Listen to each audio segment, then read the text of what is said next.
Good morning. Welcome back to Planet Doug Behind the Scenes for Saturday, November 19th, 2022. It's actually 3 o'clock in the morning. I just happened to wake up at 2 this morning and I couldn't go back to sleep.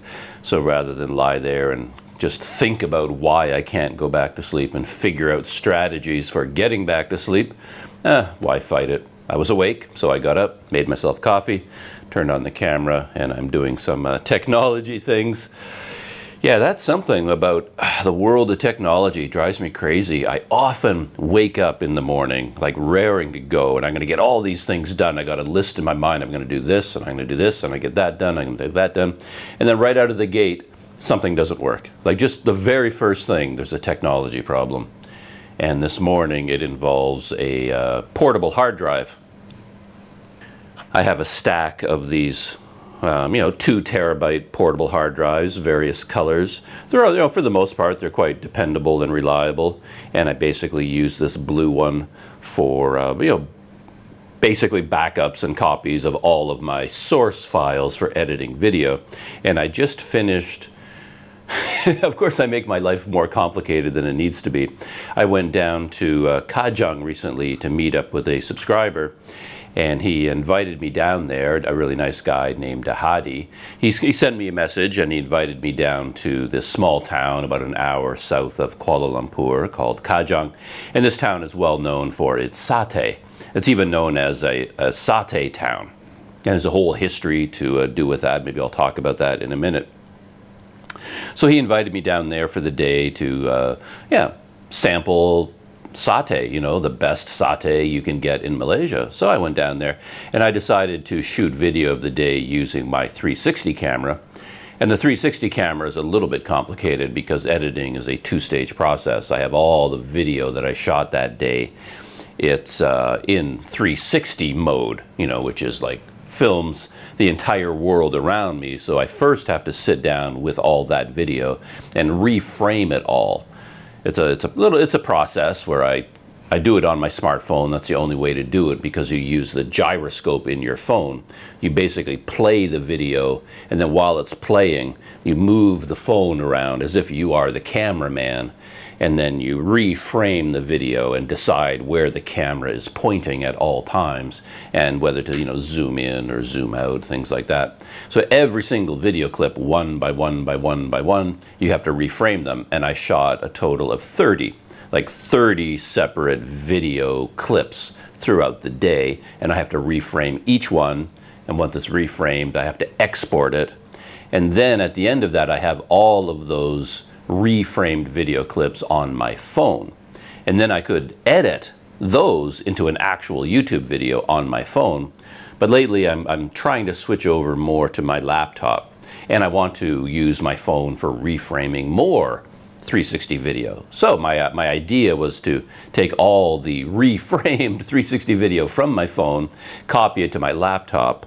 But the way to do that would be to first copy it to one of these portable hard drives to get a backup copy of them, keep them safe, and then copy them from here to my laptop.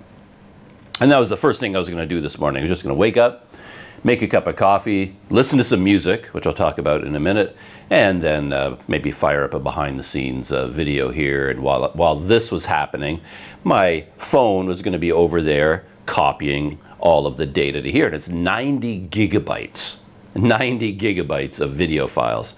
That's a lot to copy. So it's going to take a while. It's going to take like 40 minutes or something like that if everything goes well. But of course, everything did not go well. I don't know why, but this thing started giving this really weird beeping sound.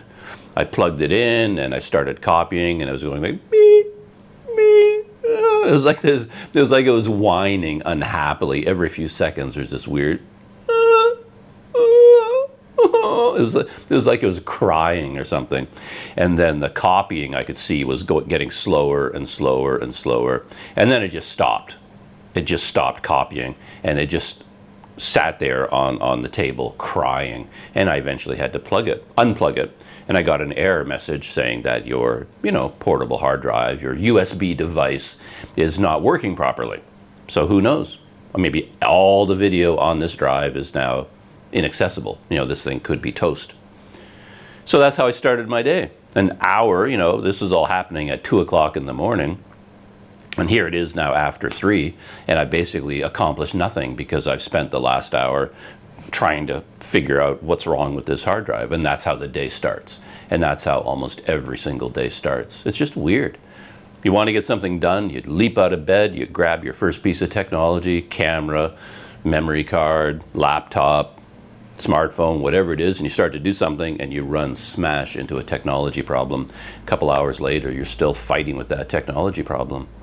And it astonishes me. I was thinking about this the other day. In fact, I was thinking about this as I was taking the train down to Kajang, that because I was thinking about the Kelana Jaya LRT line, because it broke down recently, right? They shut it down for a week for repairs.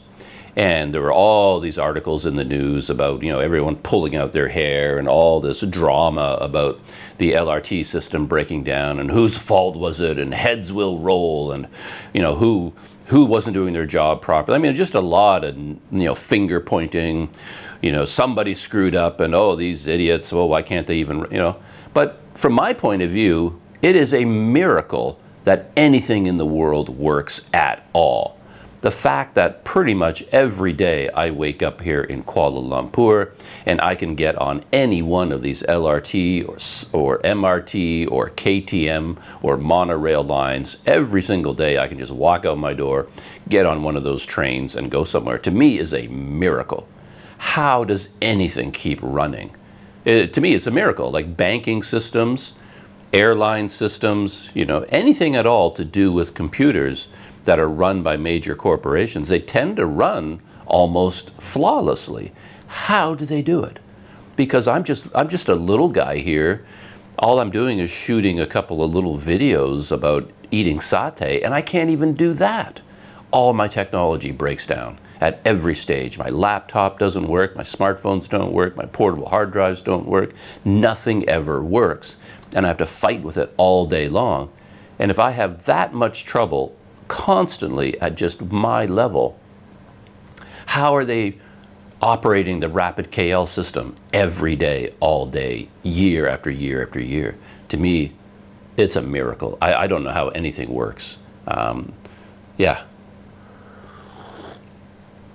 And at least in my case, this blue portable hard drive doesn't work. I just break out another one. I'm currently copying onto a black one, another 2 terabytes, same brand, same style, same everything. And this one, yeah, this one's working fine. It's got 21 minutes left in the copying process. But if you are an airline, for example, you can't go to work in the morning and just hope that your technology works. You have to keep planes in the air. You have to keep airports open. Everything has to work. Banks too. You can't just assume, you know, that your bank computer is going to work today, because customers are going to, you know, be very upset. And most of the time, banking computer systems, they all just work all the time. And it's really kind of a miracle, as I said. There's a huge difference between the personal level of technology and the corporate. And I guess maybe the difference is that corporations have IT departments. You know, they have, some of them have staffs of thousands of people, and their only job is that, to keep the computers running. That's all they do, and they're highly trained in that. I'm just a dude at the Kojoy Hotel in Kuala Lumpur drinking instant coffee. So, like, what do I expect? You know, if I had an IT department, maybe things would be different. Luckily, I'm not a complete dummy. I'm like 90% dummy, but the 10% of me that is not a dummy gets me through, because I have all of my original video files on here, and if this portable drive doesn't work anymore, I would basically lose a lot. There's a ton of stuff on there, like all my video from Penang, which I still haven't had the time to edit. It's all on here because I had to clear it out of all my other memory cards. I can't keep everything on memory cards. It's just too much, so I copy them here. And if this goes down, I lose all of that.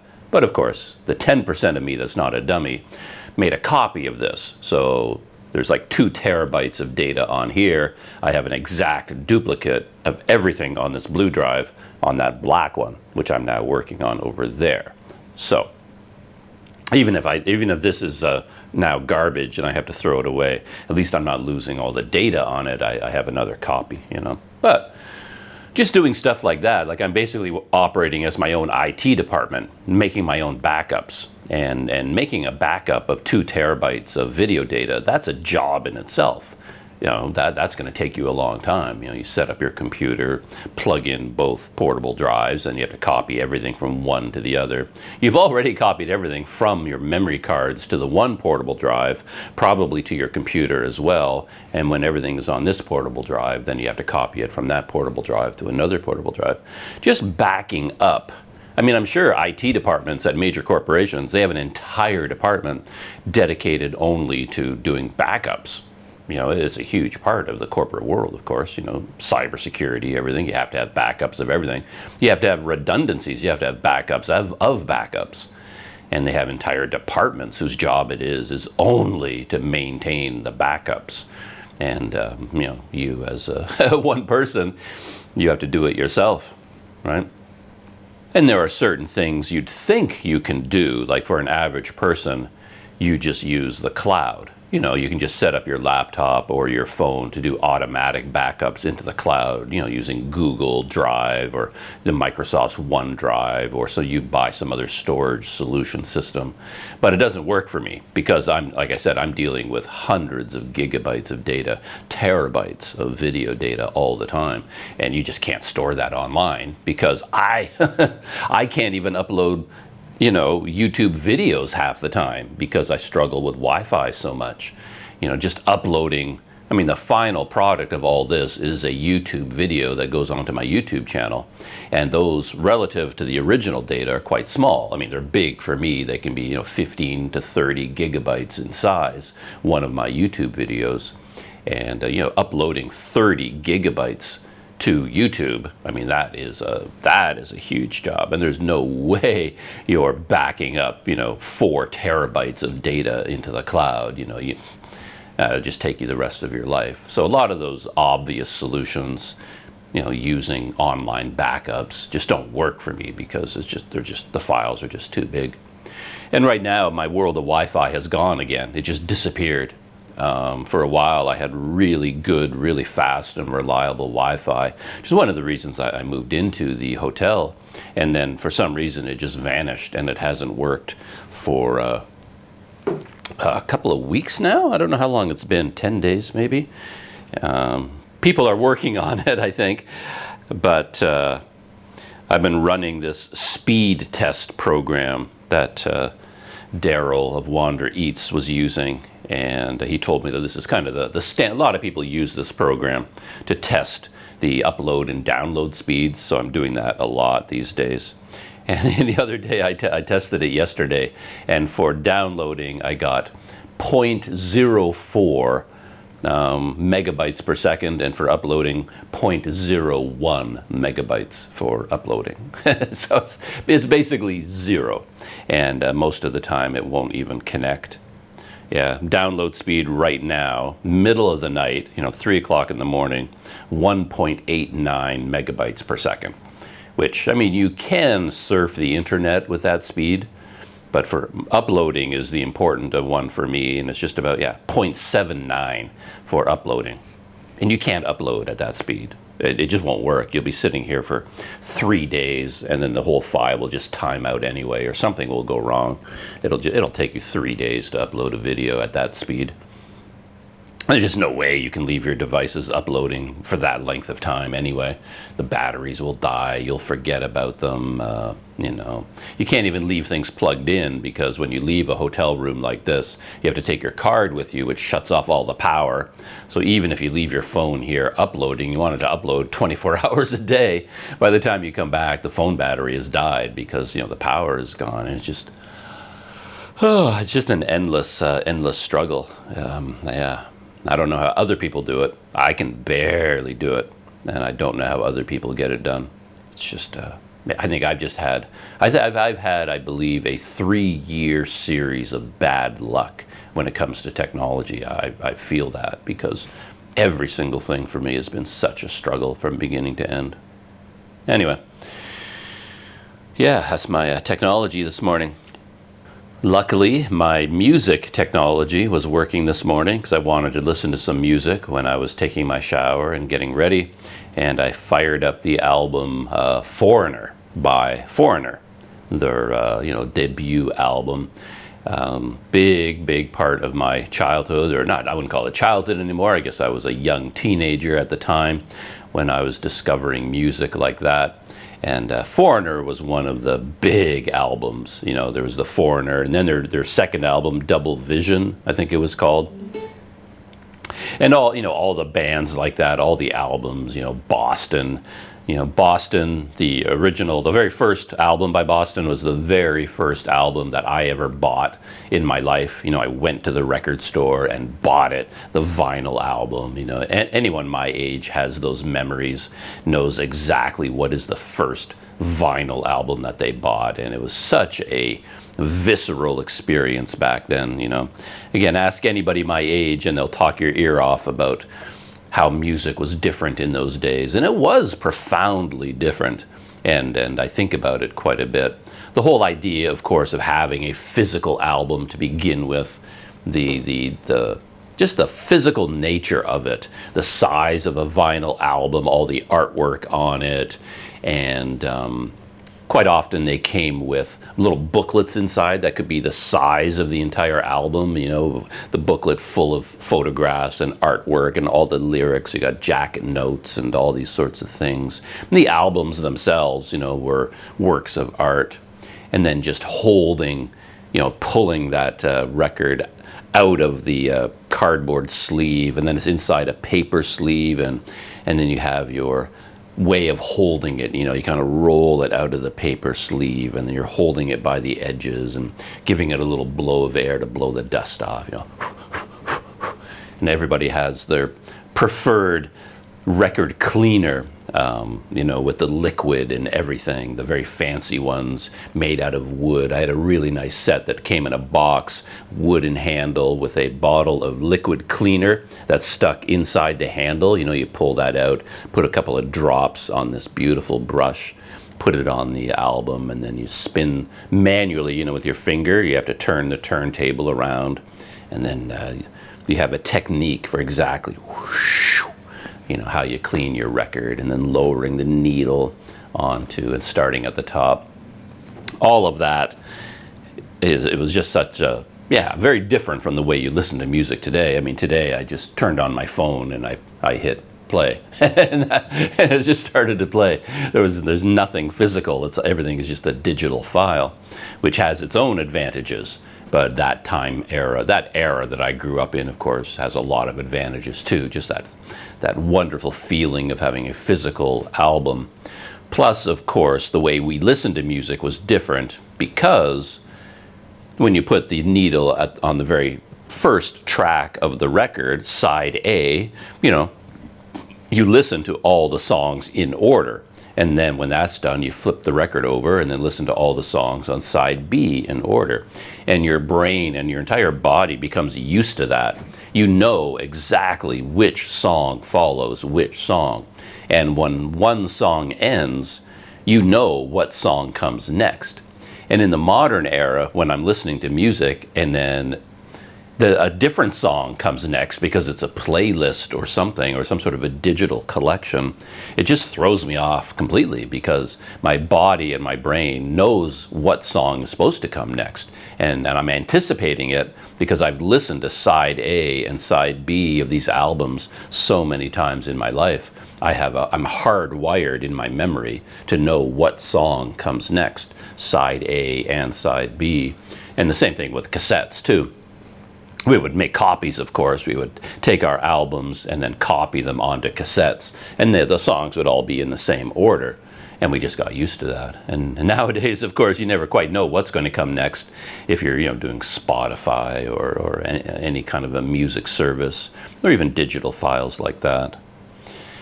Yeah. So I was rocking out to Foreigner this morning.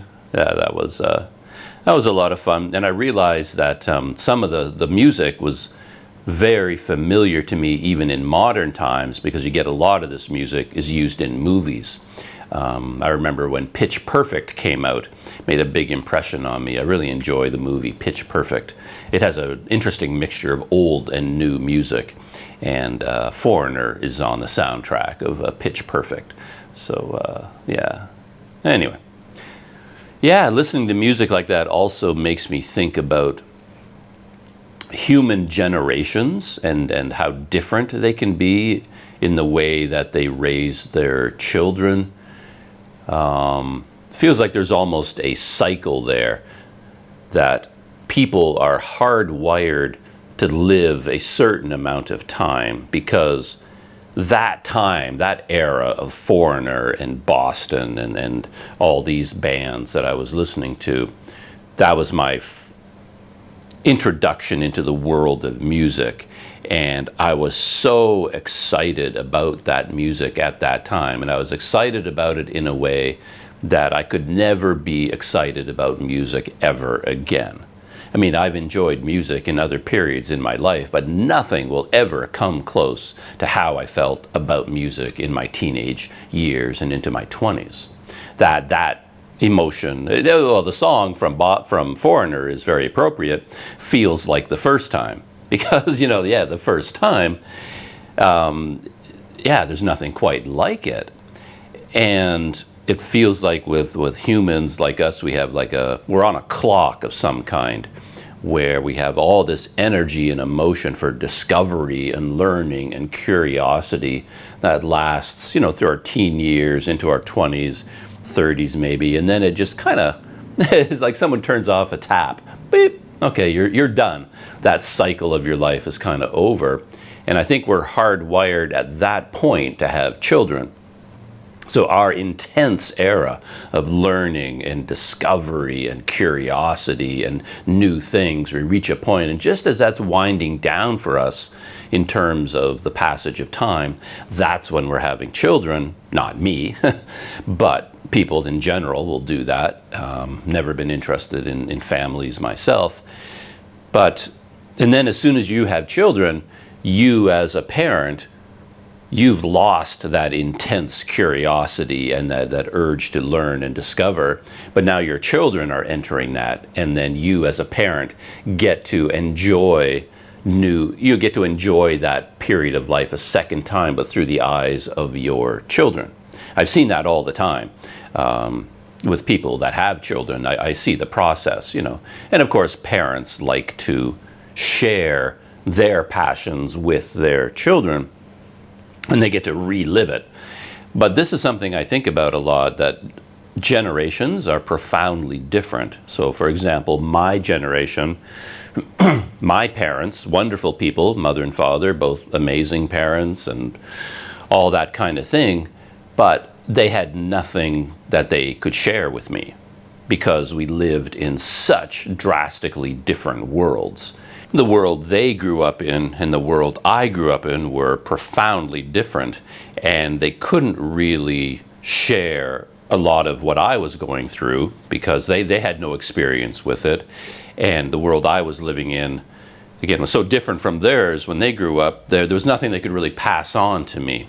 You know, I'm thinking of things like music.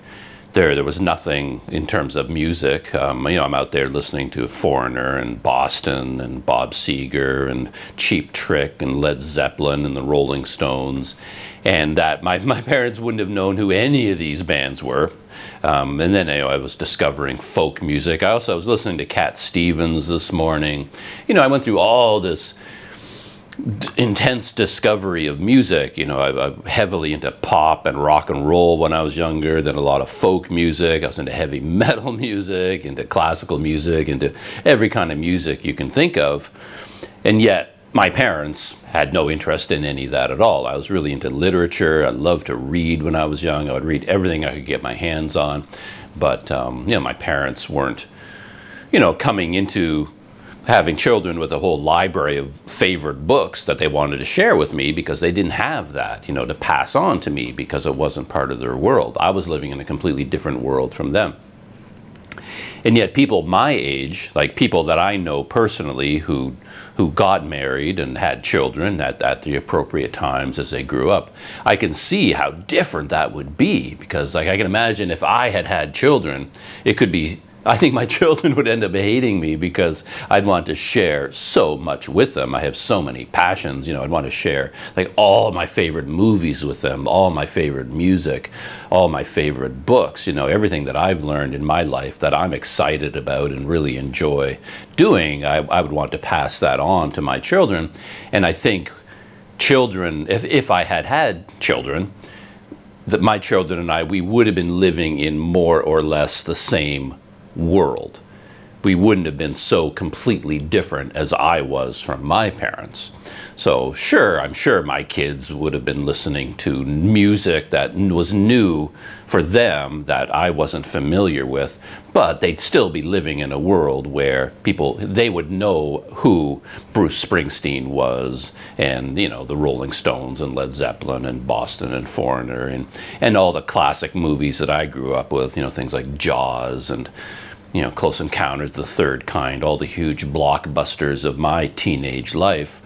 They still exist today, you know, Alien and on and on and on, all the movies that I grew up loving and enjoying.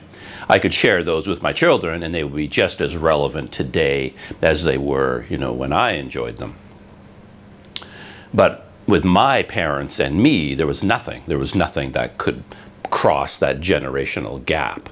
So yeah, I just wonder what it would be like. I was just joking that my children would probably hate me because I would just dump way too much on them. You know, like, all right, Dad, we get it. Casablanca was a great movie. You love Humphrey Bogart. We get it. We don't need to watch another Humphrey Bogart movie with you. Don't you have your own friends? You know, I can see that, you know, coming back at me, you know, but yeah. So I was thinking about that this morning, all triggered by listening to Foreigner and Cat Stevens. Welcome back again to Behind the Scenes, but this is the next day now, and oddly enough, it's the afternoon. This is Behind the Scenes for Sunday, November 20th. 4 o'clock in the afternoon. I guess I'm proving that I'm an equal opportunity coffee drinker. I'll drink coffee at 3 in the morning and I will drink it at 4 in the afternoon. It doesn't matter to me.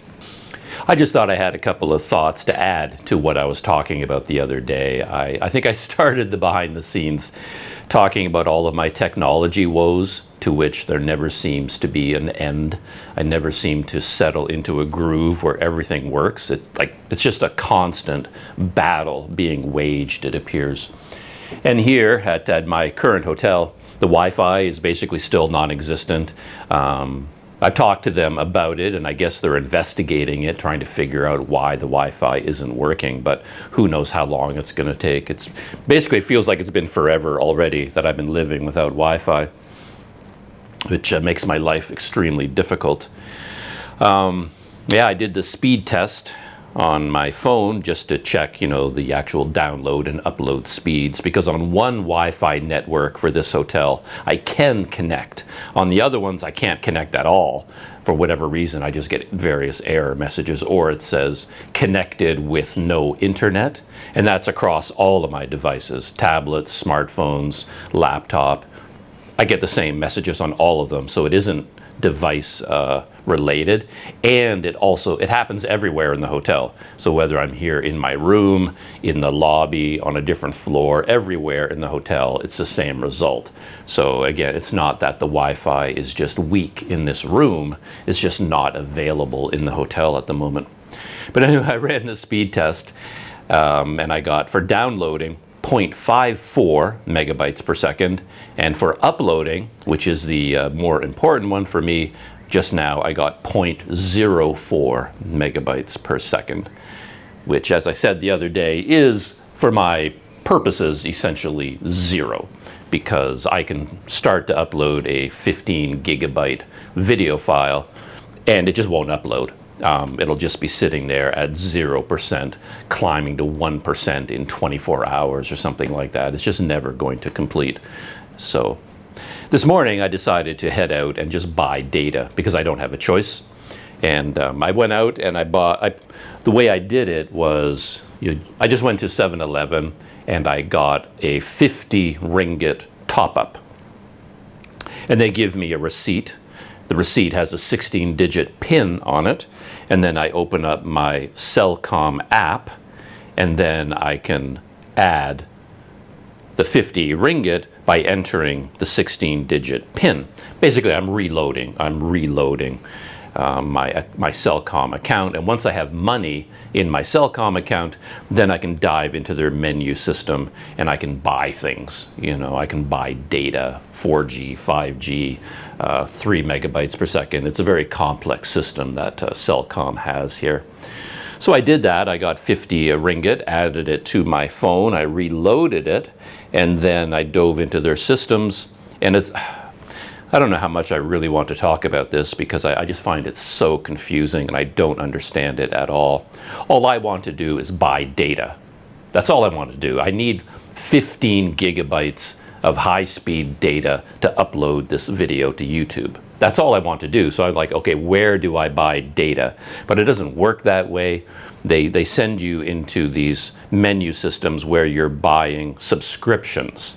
You have to buy a monthly subscription in order to get the data. And of course, they have everything carefully calculated to push you towards, the most expensive purchase that there is.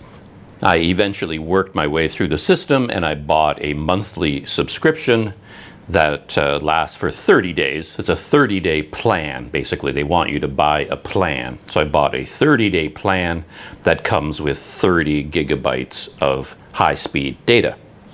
And I figured that I'm done. So I got that, and then I was back here in my hotel room, and I thought I could start uploading things. So what I have to do, of course, is use my phone as a hotspot, because I have all this data on this phone, but the uploading is happening either from my laptop or from my editing phone, not from this phone, if you see what I mean. If I have Wi-Fi, I can connect directly to the Wi-Fi with my laptop, and then I can just upload directly from the laptop. But since I don't have Wi-Fi, I have to upload through my phone, which means I create a mobile hotspot, and then I connect my laptop to my phone via mobile hotspot. You choose that in your Wi-Fi settings, and then my laptop transmits the data to this phone, which then transmits it to Cellcom and up to YouTube and the internet, and everybody's happy. So that's what I was doing, and it worked for a while, and then it just stalled. It just stopped. I could see the progress of the upload, and it hit a certain percentage, and then it just stopped. It just would not upload anymore, no matter how long I waited, no matter how many times I reset, no matter how many times I reconnected, shut down, did all the things you're supposed to do. It just would not continue to upload. And I eventually remembered what the problem is, because I've run into this before, is that Cellcom gets you two different ways. Because you have to buy 30 gig, you have to buy the data to do the upload, but in order to use mobile hotspot, you have to buy an equivalent amount of hotspot in order to transmit that data. So when I bought my plan, I got a little bit of hotspot. I don't know how much because it didn't list anything, but it was uploading for a while, so the hotspot was working. But then I got to the end of my allotted hotspot, and then it wouldn't go anymore. So basically, if I want to upload 15 gigabytes to YouTube, I have to buy 15 gigabytes of data, and then I have to buy 15 gigabytes of hotspot in order to transmit it through mobile hotspot. So I'm trying to figure out what I can do, and I found I wanted to test it basically. So I was trying to buy this small amount of hotspot that lasts for 1 day, and then I can see whether it works. And then if it does work, it's like, okay, that's the log jam, that's the problem. And then I'll go out and add more money to my account, buy more hotspot, and then we can, start uploading. But then when I tried to buy the hotspot, I got another error message from Cellcom that says, oh, in order to buy hotspot, you also have to buy an unlimited pass. What? Like, what is that? What are you talking about? Let's see if I can find it. I want to get the verbiage correct. All right, I found it. There's a menu down at the bottom called add-ons. And when you go to add-ons, you can get speed add-ons. So you can convert your low-speed data to high-speed data for certain time periods based on paying certain amounts. Or you've got hotspot add-on. So you go to hotspot add-on, but it says you have to have internet pass validity. So I tried to buy like 1 gigabyte of hotspot just to test it, and it says, no, you can't because you don't have unlimited internet.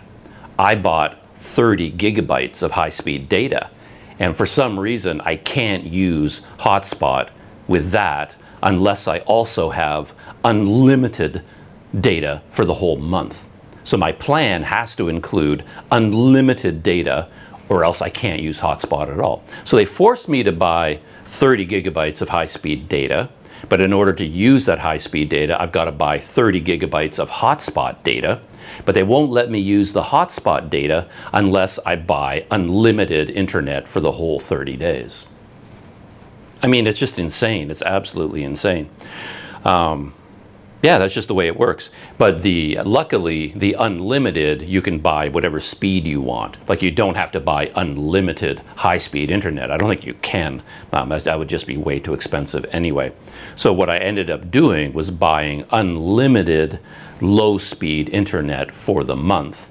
And as long as you have, they call that, as long as I have this unlimited unlimited for the month, low speed, then I can get hotspot, and then I can finally get back to my high-speed data. So I finally got there, and then I finally started uploading. But the other trick that I find is all I'm doing is uploading the video file.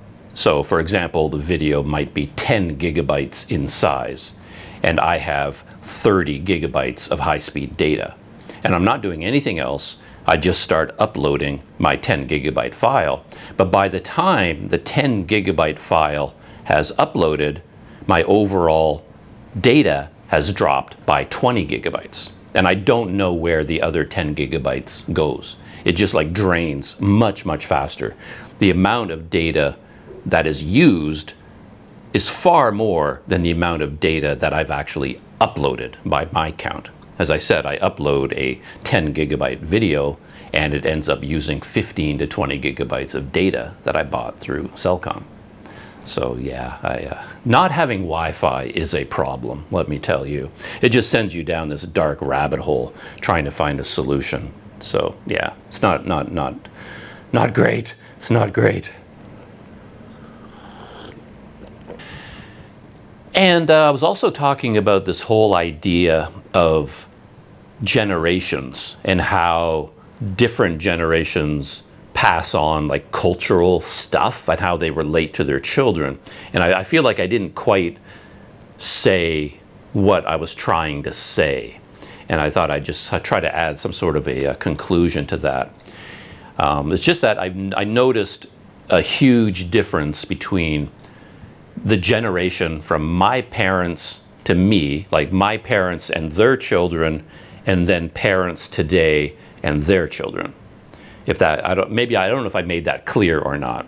So with my parents and their children, that generation and their children, they lived in separate worlds from their children.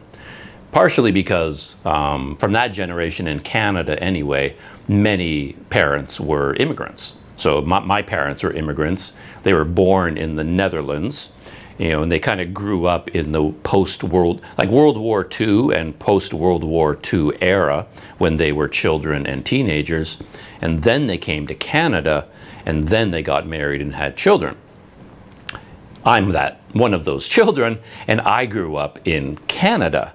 So I was living in a completely different cultural world from the one my parents grew up in. So we were very separate culturally. But the children of that generation, like people my age, all of my friends, people that I grew up with who had children, they live in the same world as their children. So, you know, maybe this makes more sense if I give an example. It's like when I was young, teenager, and I'm listening to Led Zeppelin or Aerosmith or Van Halen or AC/DC or, you know, Neil Young, Crosby, Stills and Nash, you know, name any band you want to name. When I'm listening to that music, my parents didn't know what it was, didn't like it, didn't understand it, wanted nothing to do with it. So I was listening to all this music on headphones. I spent, you know, my teenage years headphones on and my nose in a book. And I'm listening to music my parents had no interest in and know nothing about and actively disliked. So, you know, you're that typical teenager where when your parents are out of the house, you run to the stereo and you're blasting Aerosmith throughout the entire house. But you've got one eye on the window or listening for the car, you know, in the driveway or something. And then as soon as you see your parents coming back, you know, you race across the room, you know, and shut off the music as quickly as possible because your parents are not going to like the music that you've been listening to. And they're very disapproving. So, yeah, you're living in different worlds. But if I had children in a different life, a different dimension, and I came back to the house and my kids like were rocking out to the modern version of Aerosmith or listening to Aerosmith, I'd be perfectly fine with it. I'd love it. You know, we would have the same interests in music. And if I came back to the house and I found them watching, you know, the newest Star Wars or Jaws, you know, when I was watching movies as a teenager, anything I would watch, my parents had no interest in or actively disapproved of, one or the other. You know, it was on that on that scale. But of course, if I had children and I came home and they were busy watching Alien or something, I'd hop on the couch and go, oh, I love this movie, you know, and I'd watch it with them if, you know, assuming they would let me. So yeah, growing up in the same cultural world as your children, which is what happens now, it's a very different experience from that post-World War II generation, where that generation lived in a completely different world from their children. And that's kind of what I was getting at in that whole story. I just wasn't sure that that idea came across. So I wanted to tie, you know, put a button on that, you know, tie that up in a bow, so to speak. So that's it. Technology woes and listening to music. I'm going to shut this off, go back to my technology, turn on some music, and finish my afternoon cup of coffee. And I'll see you in the next video.